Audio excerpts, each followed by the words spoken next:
사도행전 18장 1절부터 11절까지 말씀 제가 봉독해 드립니다.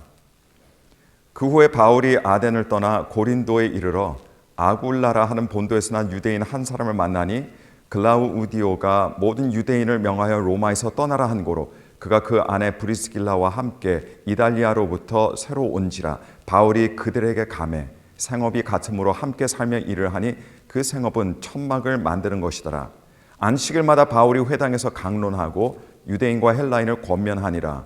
실라와 디모데가 마게도냐로부터 내려오매 바울이 하나님의 말씀에 붙잡혀 유대인들에게 예수는 그리스도라 밝히 증언하니 그들이 대적하여 비방하거늘 바울이 옷을 털면서 이르되 너희 피가 너희 머리로 돌아갈 것이요 나는 깨끗하니라. 이후에는 이방인에게로 가리라 하고 거기서 옮겨 하나님을 경외하는 디도 유스도라 하는 사람의 집에 들어가니 그 집은 회당 옆이라. 또 회당장 그리스보가 온 지방과 더불어 주를 믿으며 수많은 고린도 사람도 믿어 침례를 받더라. 밤에 주께서 환상 가운데 바울에게 말씀하시되 두려워하지 말며 침묵하지 말고 말하라. 내가 너와 함께 있음에 어떤 사람도 너를 대적하여 해롭게 할 자가 없을 것이니 이는 이 성 중에 내 백성이 많음이라 하시더라. 1년 6개월을 머물며 그들 가운데서 하나님의 말씀을 가르치니라. 아멘. 네. 자, 사도 바울이 아덴, 지금 아테네죠. 이 아덴을 떠나서 고대 유명했던 그리스의 또 다른 이제 고대 도시들 중에 하나였던 고린도로 가게 됩니다. 그리고 고린도에서도 똑같습니다. 네, 사도 바울이 다른 곳에 가서 바뀌겠습니까? 똑같이 예수 그리스도의 복음을 그곳에서 전하게 됩니다. 그런데 고린도 교회에서의 복음 사역이 여러분 다른 지역에서의 복음 사역과는 또 여기서도 또 다소 달랐던 것이 있습니다. 그 달랐던 것이 뭐냐면 오늘 제가 봉독해 드렸던 이 본문에 나오는데 그건 뭐냐면 사도 바울이 다른 지역은 그렇게 오래 있지를 못했어요. 기껏 한 달 또는 그것보다 못하게 더 짧게 있다가 복음을 전하고 다른 지역으로 갔었습니다. 근데 이 고린도라고 하는 곳은 사도 바울이 무려 1년 6개월 동안이나 머물면서 거기서 복음을 전했다는 겁니다. 여러분 사도 바울이 1년 6개월, 1년 반이죠. 1년 반이라는 기간 동안 그곳에 남아서 복음을 전하고 교회를 개척하고 세웠던 데는 그 1년 반이라고 하는 의미가 있었을 겁니다. 물론 성경에는 그 의미에 대해서 말씀하고 있지 않기 때문에 잘 모르겠지만 우리가 추측하기로는요, 아마 이곳을 일종의 어떤 복음의 근거지로 다른 교회를 세울 수 있는 어떤 전초 기지로 삼고자 작정했던 것 같습니다. 그래서 다른 곳보다도 이곳에 공을 들여서 교회를 개척하고 그리고 교회를 세워나가는 것을 우리가 볼 수 있습니다. 근데 오늘 본문이 사도 바울이 고린도 교회를 개척하고 세우는 그런 이야기인데요. 이 교회가 되게 하고요. 성도가 되게 하는 것이 무엇인지가 바로 오늘 본문에 그대로 나오고 있습니다. 사도 바울이 교회를 개척하는데 아무 생각 없이 교회를 개척한 게 아닙니다. 어떤 것들, 정말 중요한 것을 토대로 그것을 기반으로 그것을 원칙으로 삼아서 교회를 세웠어요. 왜냐하면 그래야만 교회가 세워져도 그게 교회가 될 수 있기 때문에 그렇습니다. 그래야만 성도가 될 수 있기 때문입니다. 그것들이 두 가지 것들이 나와요. 오늘 본문에. 그래서 우리는 이 두 가지 것들을 살펴볼 텐데 일종의 오늘 본문 말씀의 키워드라고 생각하셔도 됩니다. 그래서 이 키워드가 모든 교회들의 삶 속에 있어야 돼요. 여기서 벗어나면 안 됩니다. 다른 것들은 없어도 되는 것들이 있습니다. 부족한 부분이 있어도 돼요. 하지만 이 두 가지는 반드시 있어야만 교회가 될 수 있습니다. 성도들의 삶도 마찬가지입니다. 두 가지가 반드시 있어야만 우리는 성도라고 불려질 수 있습니다. 그래서 이 두 개의 것들이 무엇인지, 두 개의 키워드들이 무엇인지 우리 함께 살펴보는 시간을 갖도록 하겠습니다. 자, 교회가 될 수 있고 그러면 성도가 될 수 있게 하는 것, 그 두 가지 중에 한 가지 키워드는 바로 하나님의 말씀입니다. 여러분 오늘 본문 말씀 5절 전반부를 보실까요? 오늘 말씀 5절 전반부를 보시면 실라와 디모데가 마게도냐로부터 내려오매 바울이 하나님의 말씀에 붙잡혀라고 이렇게 되어 있습니다. 하나님 말씀에 붙잡혀. 예전에 어떤 성도님이 저에게 자신의 인생 이야기를 쭉 말씀하시면서 마지막에 이런 말씀을 하신 걸 제가 기억이 납니다. 목사님, 제가 진짜 열심히 살았습니다. 바쁘게 살았습니다. 눈코 뜰 새 없이 그렇게 살았습니다. 근데 나중에 뒤를 돌아봤더니 제가 뭐에 그렇게 씌웠었는지 몰라요. 씌워졌어도 단단히 씌워져서 제가 살았던 것 같아요. 근데 앞으로는 늦었지만 그래도 지금 제가 할 수 있는 걸 주님의 나라 위해서 살고 싶습니다.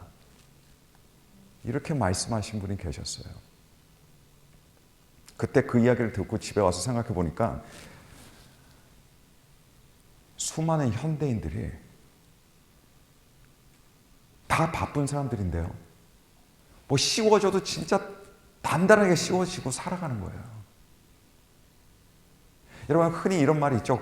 내 눈에 콩깍지. 도대체 무슨 콩깍지가 쓰여졌길래 내가 이 사람을 선택했나? 나중에 시간이 보니까 뭘 보고 내가 이 사람을 선택했지? 뭐 이렇게 생각하는 사람들도 계실 수 있어요. 근데 남자와 여자 관계에서만 콩깍지가 씌워지는 게 아니더란 말이죠. 나중에 보니까 내가 왜 그렇게 살았을까? 가슴을 치며 후회한다는 거죠. 여러분, 사도 바울은 복음을 전하고 고린도 교회를 세울 때 어떤 다른 사람들의 성공 신화를 생각하면서 나도 이런 신화 쓰고 싶다 해서 세운 것이 아니었습니다. 사도 바울이 어떤 자기의 개인적인 꿈과 야망이 있어서 나도 한번 하면 제대로 해보고 싶다, 유명해지고 싶다, 그렇게 해서 교회를 세우지 않았습니다. 사도 바울은 오늘 본문 말씀 보니까 하나님 말씀에 붙잡혀서 복음을 전하고 그 교회를 세운 겁니다. 여러분, 사람은 무엇인가에 붙잡혀 살게 돼 있어요. 무엇인가에. 근데 축복의 사람은요, 하나님의 말씀에 붙잡혀 살아갑니다. 제가 누차 성경 읽으셔야 된다, 성경 공부 우리 함께 일주일에 한 번이라도 성경 공부 같이 해야 됩니다, 그리고 묵상은 매일 해야 됩니다, 이렇게 말씀드리죠. 근데 여러분, 성경을 읽는 것 자체가 목적이 되면 안 됩니다. 그냥 성경 읽기 위해서 읽는 게 아니에요. 성경 공부 자체가 목적이 되면 안 돼요. 묵상 자체가 목적이 되면 안 됩니다. 그래서 마치 묵상하면 나는 오늘 내 숙제 끝났어, 이렇게 생각하면 안 돼요. 여러분, 사실 기독교 신자가 아니어도요, 성경 말씀 읽을 수 있습니다. 기독교 신자가 아니어도 성경 공부 얼마든지 할 수 있어요. 그래서 여러분, 저 밖에 자유주의 신학교 같은 데 가면요, 정말 성경에 박식하고 유식한 분들이 많이 계십니다. 그러나 예수님을 믿지 않아요. 이 사람은 일생 내내 성경 공부를 하는 사람들이에요. 성경을 가지고 연구하는 사람들입니다. 여러분, 기독교 신자가 아니어도 그냥 마음의 평안을 얻기 위해서, 내가 좀 더 나은 사람이 되기 위해서 묵상할 수 있습니다. 근데 이 사람들이 무엇을 못하는 줄 아십니까? 하나님의 말씀에 붙잡히지를 못해요. 그래서 삶에 하나님의 말씀에 흔적이 없습니다. 생각하는 것도 말하는 것도 하나님 말씀에 대한 흔적이 없어요. 그러나 여러분, 복되고 승리하는 그리스도인은요, 성경을 읽고 공부하고 묵상하는 걸 끝나는 게 아닙니다. 그게 목적이 되는 게 아니라 하나님의 말씀에 붙잡히기 위해서 그렇게 살아가는 겁니다. 여러분, 어떤 사람의 인생에 하나님께서 강력하게 역사하실까요? 어떤 사람들이 하나님의 말씀대로 노력하면서 살아갈 수 있습니까? 어떤 사람들이 하나님의 말씀에 인도함을 받고 성령으로 충만할 수 있습니까? 하나님의 말씀에 붙잡혀 있는 사람들이에요. 내가 다른 것에 붙잡혀 있잖아요. 나는 하나님의 말씀에 붙잡힐 수가 없습니다. 내 개인적인 꿈과 내 개인적인 철학과 내 개인적인 어떤 그런 소원을 두고 있으면 하나님 말씀에 붙잡히지 않아요. 하나님 말씀이 무엇을 얘기하든 신경 쓰지 않습니다. 자기만의 갈 길을 걸으며 살아가게 되어 있습니다. 이게 엄청난 큰 갭이 되는 겁니다. 그렇다면 어떤 사람이 하나님의 말씀에 붙잡히는 사람이 되는 겁니까? 하나님의 말씀을 정말 전적으로 믿는 사람입니다. 믿어야 내가 붙잡힙니다. 그래서 내 자신을 하나님의 말씀의 권위 아래에 두는 겁니다. 하나님께 완전히 무릎 꿇는 사람입니다. 이게 하나님의 말씀에 붙잡히며 살아가는 거예요. 이런 사람이 여러분 승리하고 하나님의 영광을 드러내게 됩니다. 우리의 목적은 그냥 성경 공부하고 말씀 읽고 묵상하는 것이 아니라 하나님의 말씀에 붙잡혀서 살아가는 것이 우리의 간절한 소원이 되어야 될 줄로 믿습니다. 제가 고등학교 처음 들어갔을 때 첫 영어 수업 시간이 있었어요. 지금도 생생하게 기억납니다. 첫 영어 수업 시간이었어요. 고등학교 1학년. 그때 영어 선생님 들어오시는데 연세가 한 50대쯤 되시는 분이었어요. 뭐 거침없이 영어를 가르치는 그런 분이었습니다. 본인의 이름을 이렇게 소개해주고 나서 근데 이상하게 그분이 왜 그런 이야기를 하셨는지 모르겠는데 영어 수업을 진행하다가 이렇게 말씀하시는 거예요. 어떻게 남자를 전혀 모르는 처녀가 임신할 수 있냐? 어떻게 남자를 모르는 처녀가 애를 낳을 수 있냐? 그래서 기독교는 말이 안 된다. 그 말 때문에 지금까지도 그 영어 선생님의 성함이 기억이 납니다. 여러분 세상 사람들이 기독교에 대해서 마음의 문을 처음부터 닫게 하는 몇 가지 것들이 있는데 그것들 중에 하나가 뭐냐? 예수님의 동정녀 탄생입니다. 벌써 믿을 수가 없어요. 왜냐하면 과학적이지 않으니까. 현대인들의 마인드셋으로는 말도 안 되는 이야기니까. 근데 여러분 이와는 반대로 아주 오래전에 한 어린 10대 처녀에게 천사가 나타났습니다. 근데 천사가 이렇게 말합니다. 너가 하나님의 아들을 잉태할 거야. 너가 임신하게 될 거야. 그리고 이분이 나중에 온 세상의 왕이 되실 거야. 근데 그 말을 들은 그 10대 여자아이가 어떻게 반응했습니까? 10대 중반쯤입니다. 중반 이후 넘어가지도 않아요. 이 소녀, 이 아이가 이렇게 응답했습니다. 말씀대로 내게 그대로 이루어지다. 말씀대로 내게 그대로 이루어지다. 한마디로 그 말씀이 나에게 그대로 이루어질 줄로 믿습니다. 비록 천사의 짧은 말이었지만 그 말씀을 온 마음으로 받아들이고 믿었습니다. 그리고 붙잡았어요. 그랬더니 그 말씀에 붙잡힌 사람이 되게 된 겁니다. 그런 사람 통해서 예수님께서 이 땅에 태어나신 거예요. 여러분 하나님의 말씀에 붙잡힌 사람은 그 말씀을 대할 때 어떤 고백으로 읽습니까? 그냥 읽어나가는 게 아닙니다. 아 그렇구나 이렇구나 그게 아니라 말씀대로 하나님 내게 그대로 이루어질 줄로 믿습니다. 그겁니다. 많은 사람들이 설교도 듣고 하나님의 말씀을 읽을 수 있습니다. 그러나 하나님의 말씀이 역사하는 사람은 따로 있습니다. 그것은 하나님의 말씀대로 내게 그대로 이루어지다라고 믿음에 고백할 수 있는 사람입니다. 믿음 없이 성경을 읽으면 그 성경은 다른 책과 크게 다를 것이 없어요. 여러분 참 귀하고 아름답고 은혜롭고 너무 좋은 우리 교회에서 사용하는 단어들이 많은데 그 중에 하나가 뭐냐면 방금 여러분께서 하신 아멘이라는 단어예요. 왜 이게 귀합니까? 아멘이란 뜻이 뭡니까? 이게 그거 아니에요. 하나님 말씀대로 될 줄로 믿습니다. 그것이 내 인생에 그대로 이루어질 줄로 믿습니다. 이게 아멘이라는 겁니다. 이게 아멘. 너무 아름답고 숭고한 단어입니다. 이 단어가 우리 입 밖으로 나오는 순간, 우리가 말씀을 읽으면서 아멘으로 하는 순간, 여러분, 그것이 믿음의 능력으로 바뀝니다. 우리 하나님께서는 그걸 기다리시는 거예요. 우리가 하나님의 말씀을 대할 때, 들을 때 아멘으로, 믿음으로 화답할 수 있는 사람들을 기다리십니다. 아멘으로 나오는 순간부터 하나님께서 성령을 통해서 역사하시는 겁니다. 이 아멘이라는 단어 우리 가슴에 새겨져야 될 줄로 믿습니다. 여러분, 하나님의 사람은 어떤 사람입니까?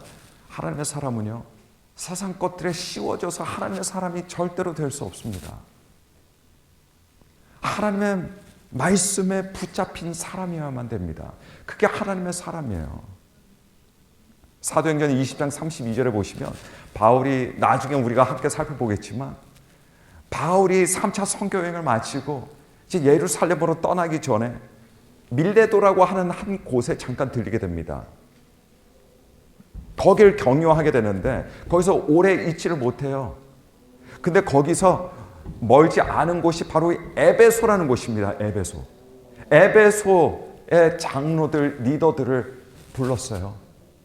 그래서 이 리더들이, 에베소 리더들이 바울에게 찾아왔습니다.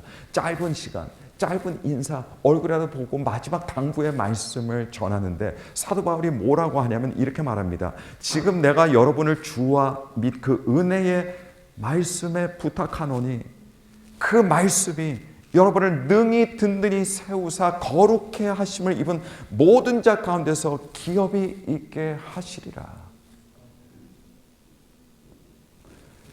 여러분, 교회 성도들을 든든히 세우고 리더들을 든든히 세우는 게 뭡니까? 하나님의 말씀입니다. 하나님의 말씀이에요. 여러분, 이 시대 약해서 살아갈 수 없습니다. 강해야만 살아갈 수 있어요. 강해야만 우리가 우리 자신을 지킬 수 있습니다. 뭘로 강해집니까? 하나님의 말씀으로 강해져야 되는 거예요. 정확히 내가 어떻게 살아야 하는지를 알게 됩니다. 정확히 내가 이 상황에서 뭘 해야 하는지 하나님의 말씀을 통해서 듣게 돼요. 그렇게 살게 됩니다. 하나님의 능력과 하나님의 강권하심이 그 사람에 임하게 되는 겁니다. 세상에 얼마나 많은 잘못된 정보들이 있고 많은 신념들과 잘못된 철학들이 있습니까? 얼마나 많은 목소리들이 있어요. 거기서 흔들리지 않는 성도의 삶은 오로지 하나님의 말씀에 붙잡힌 사람이어야만 된다는 것을 믿으시길 바랍니다. 여러분, 근심하고 걱정하고 염려되고 이런 거리들이 얼마나 많은지 모릅니다. 그러나 그럼에도 불구하고 그런 가운데서도 하나님의 말씀이 여러분들을 붙들어 줄 겁니다. 이게 말씀에 붙들린 사람들입니다. 지금 우리 시대를 보면요, 제가 심히 걱정이 되는 부분도 있으면서도 동시에 저 또한 경각심을 갖고 주의하는 것이 있습니다. 매일매일 그 생각이 들어요. 그게 뭐냐면, 지금 시대 사람들은요, 스크린에 갇혀 있는 사람들입니다. 스크린에 다들 갇혀 있어요. 여러분, 한국을 가보시면 아시겠지만 언제부턴가 한국 횡단보도 건널 때 신호등이 있지 않습니까? 근데 바닥에도 있어요. 바닥에도. 바닥이 파란불로 켜지면 건널 수 있고 빨간불로 켜져 있으면 못 건너고 있는 거죠. 아니, 저기 신호등이 있는데 왜 이 바닥에 이게 있어야 되나? 이거 미적으로 아름답게 보이기 위해서, 예쁘게 보이기 위해서 그런 건가? 처음에 생각했습니다. 이거 세금 낭비 아닌가? 아니, 왜 바닥에 신호등을 갖다가 붙여놓는 건지. 근데 나중에 너무나도 이해가 잘 되더라고요.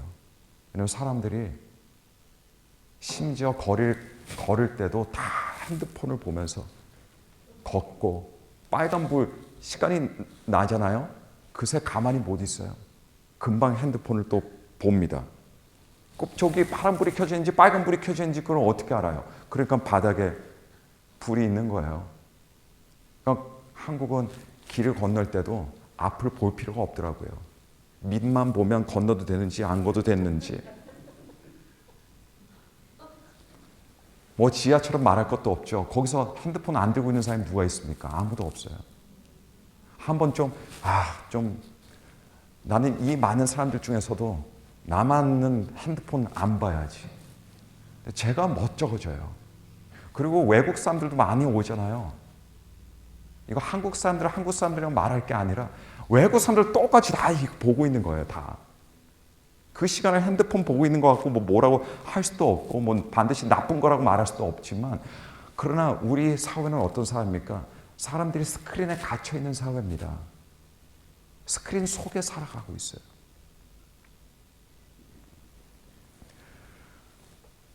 핸드폰 스크린의 컨텐츠를 보면 그래서 사람들의 눈을 잡아야 되기 때문에 자극적이고 짧아야 돼요. 길면 안 돼요. 이제 짧아야 돼요. 재밌어야 되고 사람의 욕망을 채워주는 그런 내용들로 도배되어 있습니다. 도배되어 있어요. 여러분 유튜브나 이런 곳에 내용들을 사람들이 올릴 때 여러분 뭘 가장 신경 쓰겠습니까? 조회수입니다. 조회수. 한 사람이라도 더 클릭하라고, 한 사람이라도 더 좋아요를 눌러달라고 하는 거예요. 그게 목적입니다. 그래서 재밌어야 되죠. 짧아야 되죠. 자극적이어야 되죠. 사람들에게 인기가 많이 있을 만한 것들이어야 되죠. 근데 여러분 진짜 문제가 뭐냐면 스크린에 빠지면 빠질수록 우리의 삶은 하나님의 말씀에서 멀어질 수밖에 없다는 겁니다. 우리의 삶이 하나님의 말씀에서 멀어질 수밖에 없습니다. 성도들의 마음을 지배하는 것도 하나님의 말씀이 아니에요. 시간 나면 뭘 하냐? 스크린을 여는 겁니다. 스크린을 켜는 거예요. 컴퓨터 스크린이 되었든 핸드폰 스크린이 되었든 상관없습니다. 그게 나의 모든 세계입니다. 거기서 나오는 이야기들 얼마나 영향력이 있는지 모릅니다. 얼마나 강력하게 특별히 젊은 사람들 마음에서 뇌에서 작용하는지 몰라요. 성경도 그나마 경건한 성도들 성경책 펴놓고 말씀을 읽어야지, 말씀 읽고 얼른 됐다 하고 그러고 곧장 스크린을 켜죠.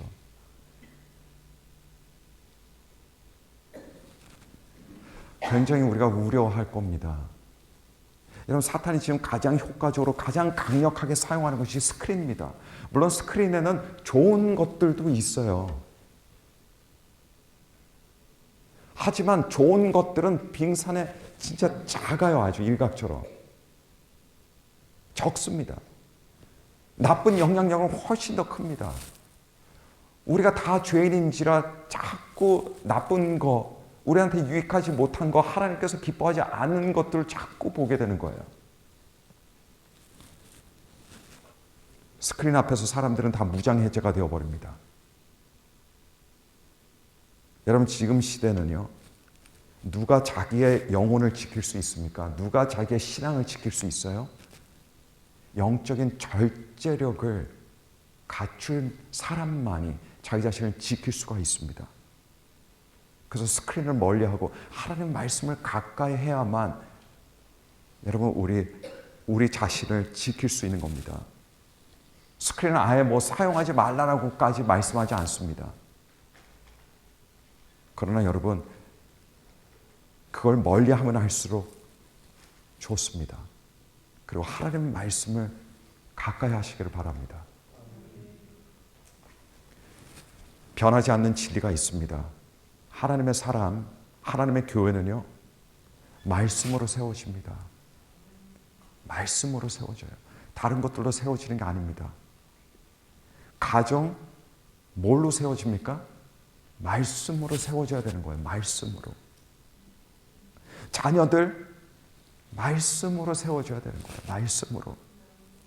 내 안에 좋은 생각들, 옳은 생각들, 건강한 영성과 건강한 영혼 다 뭘로 세워집니까? 하나님의 말씀으로 세워지는 거예요. 바울은 1년 6개월 동안이나 고린도에 남아서 거기서 사람들을 세우고 교회를 세웠습니다. 1년 6개월 동안 바울이 하나님의 말씀에 붙잡혀서 공들이며 한 것이 뭐냐면 4절 말씀입니다. 4절 보니까 안식일마다 바울이 회당에서 강론하고 유대인과 헬라인을 권면하니라. 여러분, 강론하고 권면했습니까? 권면했습니다. 근데 뭘로 강론하고 무엇으로 권면했습니까? 하나님의 말씀으로 강론하고 하나님의 말씀으로 권면했습니다. 마지막 11절 쐐기를 박는 말씀입니다. 1년 6개월을 머물며 그들 가운데서 하나님의 말씀을 가르치니라. 하나님의 말씀입니다. 저와 여러분들의 신앙이 하나님의 말씀에 붙잡힌 신앙인이 되기를 간절히 축원합니다. 두 번째로 사도 바울이 고린도 교회를 세움에 있어서 가장 중요했던 게 뭐냐? 절대 없어서는 안 될 겁니다. 바로 예수 그리스도입니다. 여러분, 교회에서는요, 이야기할 것이 사실 너무 많아요. 설교해야 할 것들이 너무 많습니다. 그래서 여러분, 제가 선택한 게 뭐냐면 그냥 성경을 하나 골라서 처음부터 끝까지 그냥 쭉 설교해 나가자. 그 마음이 편해요, 제가. 왜냐하면 교회에서 다뤄줘야 될 것들이 너무너무 많아요. 성도들의 삶에 관련된 인생의 주제들이 얼마나 많습니까? 그리스도인과 돈과의 관계, 경제관, 그리스도인과 순결한 성, 그리스도인과 대인관계, 그리스도인의 이 감정들, 그리스도인이 상처받을 때 그 아픔들, 그리스도인의 인생 진로, 젊은 사람들이 어떻게 무슨 마음으로 성공을 위해서 앞으로 나가야 되는지, 그리스도인과 세상 문화가 어때해야 하는지, 그리스도인과 도덕과 윤리, 그리스도인과 세상 정치, 그리스도인과 가정, 그리스도인과 쉼과 휴식, 얼마나 많습니까? 너무 많아요. 이런 것들 사실 다 하나하나씩 말씀을 통해서 다루어야 하고 서로 이야기하고 서로 말씀으로 권면해야 될 줄로 믿습니다. 근데 목회자들이 이런 것들을 많이 설교를 하게 되는데, 이런 주제들을 다루다가도 여러분, 다시 돌아와야 하는 때가 있어요. 종종 다시 돌아와야 됩니다. 뭘로 돌아와야 돼요? 예수 그리스도로 돌아와야 돼요. 물론 다른 모든 설교들 가운데 전제되는 게 당연히 예수 그리스도죠. 그 복음입니다.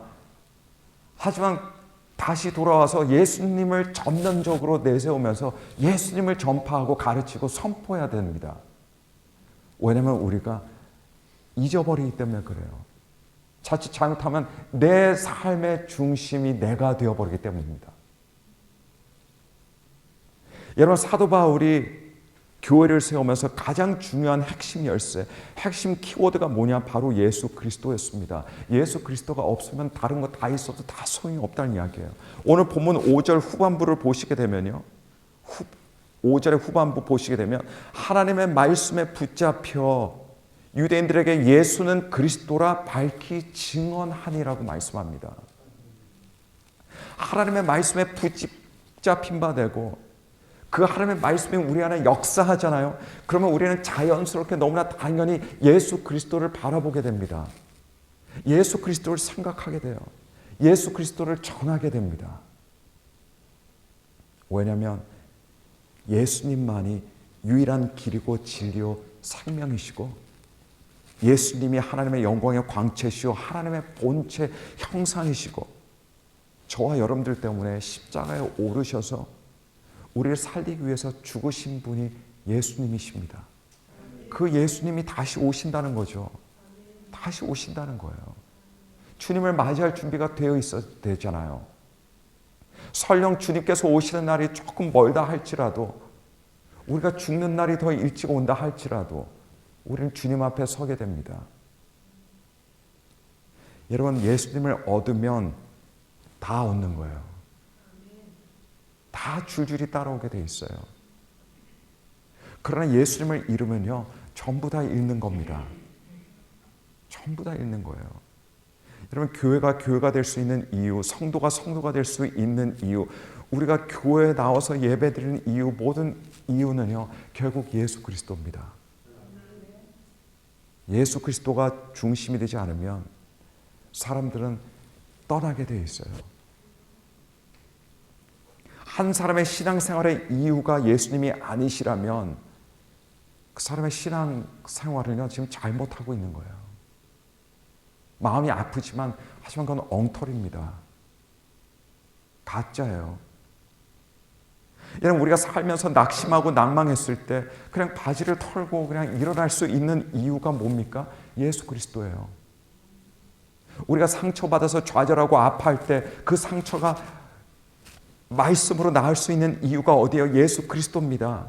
우리가 많은 죄들을 용서받을 수 있었던 이유, 우리가 용서할 수도 있고 용서해야만 하는 이유, 우리가 스크린을 절제하고 하나님 말씀을 가까이 해야 하는 이유, 우리가 언제나 참고 인내할 수 있는 이유, 어떤 상황이든 우리가 소망을 가질 수 있는 이유, 그 이유가 바로 예수 그리스도입니다. 우리 호흡하는 이유도 예수 그리스도입니다. 때로는 기독교에 아무리 다른 좋은 것들이 많다 하더라도 그런 것들이 많죠. 가령 축복이라든가 신비한 능력이라든가 신비한 은사라든가 치유라든가 하나님의 기적이라든가 그런 것들이 아니라면 어떤 사람들은 신학을 좋아하고 어떤 사람들은 교리를 좋아합니다. 어떤 사람들은 윤리와 도덕적인 삶을 참 좋아하죠. 이런 것들 다 중요합니다. 기독교인의 삶에 있어서 다 있어요.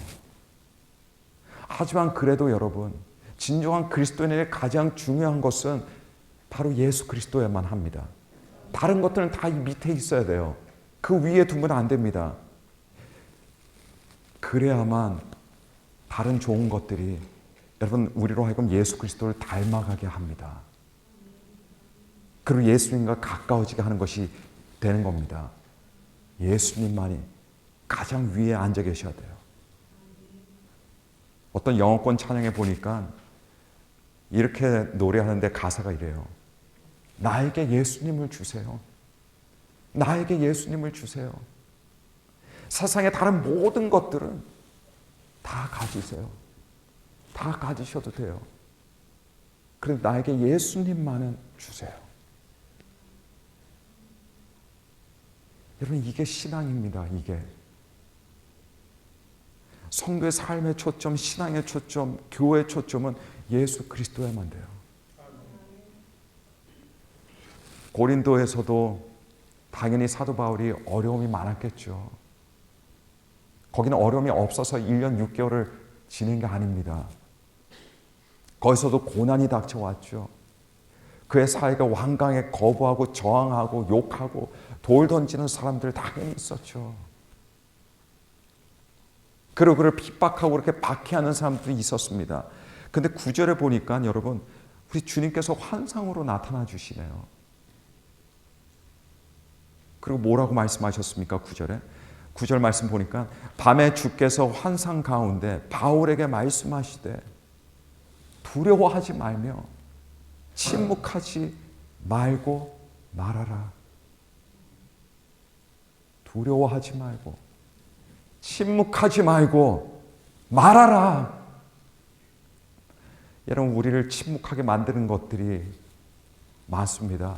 이래서 침묵하고 저래서 침묵합니다. 침묵하면 좋은 거는 뭐든지 편안해요. 편안합니다. 침묵해서 사람들이 나를 더 좋아해 주진 않지만 침묵해서 나를 괴롭히거나 힘들게 하는 사람은 없어요. 근데 우리 주님께서 이렇게 말씀하시죠. 침묵하지 말아라. 침묵하면 안 된다. 말하라. 진리를 말하라는 거예요. 예수님을 말하라는 겁니다. 여러분, 말이 적어도 되고 말이 서툴어도 됩니다. 아무 문제 없고 괜찮습니다. 영어를 잘못해도 되고 한국말도 많이 까먹고 잊어버렸어도 상관없습니다. 근데 우리는 예수 그리스도에 대해서 침묵하면 안 됩니다. 은퇴하신 분들도 많이 계시지만 사람들을 만나면 예수님에 대해서 침묵하지 마시고, 여러분 직장에서 사업장에서 사람들 만나잖아요. 거기서 만나는 사람들, 고객들 한 사람 한 사람에게 예수 그리스도에 대해서 이름만이라도 이야기하면 얼마나 하루에 수많은 사람들이 예수님의 이름을 듣습니까? 어떤 사람들은 예수님과 관계가 별로 없어서 할 말이 없어요. 잘 몰라서. 그래서 말을 못하는 사람들도 있습니다. 그런 사람들에게는 예수님에 대해서 말할 것이 점점 많아지기를 간절히 축복합니다. 제 기도들 중에 하나가 그거였어요. 저는 어차피 목회자로 하나님께서 세우셨기 때문에 설교를 해야 돼요. 하나님, 제가 그렇게 막 쥐어짜지 않아도 예수님에 대해서 그냥 말할 게 많아지게 해주세요. 하나님의 말씀에 대해서 그냥 말할 게 많게 해주세요. 그게 굉장히 부러웠습니다. 그게 제 기도의 하나였어요.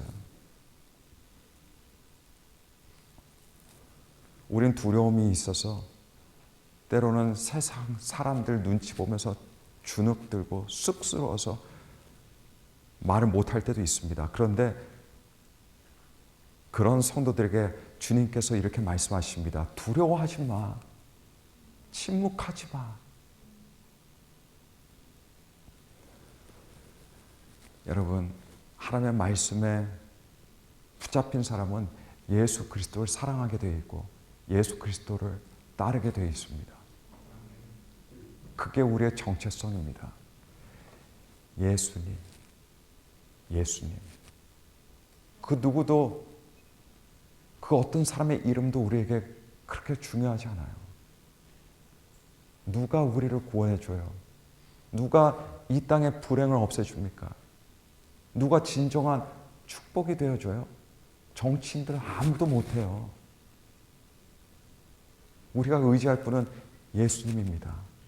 예수님. 제 아들이 특별히 빈곤한 국가들, 빈곤한 사람들 보면 욱하는 그런 성격이 있어요. 가난한 사람들 돕고 싶어 하는 게 제 아들의 소원인데, 그래서 전공을 그렇게 정하고 공부를 합니다. 어떻게 하면 이 타락한 세상에서 어떻게 하면 부가 좀 나누어질 수 있을까? 어떻게 하면 다른 지역도 개발이 될 수 있을까? 그걸 공부하는데 제가 늘 이야기하는 게 그래요. 사회적인 제도, 어떤 이념 이런 거 갖고는 안 돼. 결국은 예수 그리스도야. 예수 그리스도야. 예수님밖에 없어. 여러분, 이 땅에 문제들이 너무 많습니다. 이해가 돼요. 우리 안에도 문제가 많은걸요. 내 안에도 문제가 많은걸요. 그러나 여러분, 예수님만이 모든 문제의 답이 되십니다. 우리는 예수님 앞에 나온다라고 믿고 나와야 돼요. 교회 올 때마다. 예배 나올 때마다. 성도들이 함께 모일 때마다 주님께서 함께 계심을 믿고 나옵니다. 그 믿음이 있어야만 우리의 모임도 복된 모임이 될 줄로 믿습니다. 그리고 우리 모임에 오는 사람이 여러분 축복을 얻을 수 있고 그 사람들 복된 사람이 될 수 있습니다. 여러분, 정리합니다. 성도가 이 말세의 집 아래 승리하며 살아갈 수 있는 비결은 하나님의 말씀에 붙잡힌 바 되는 거예요. 하나님의 말씀에. 사람들은 스크린을 틀어놓고 살아가요.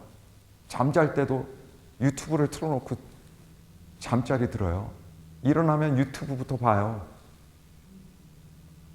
그거 절제해야 됩니다. 하지만 그것만 절제한다고 될 일이 아니에요. 하나님 말씀. 하루를 하나님 말씀으로 시작하고 마칠 때 하나님 말씀으로 마치는 겁니다.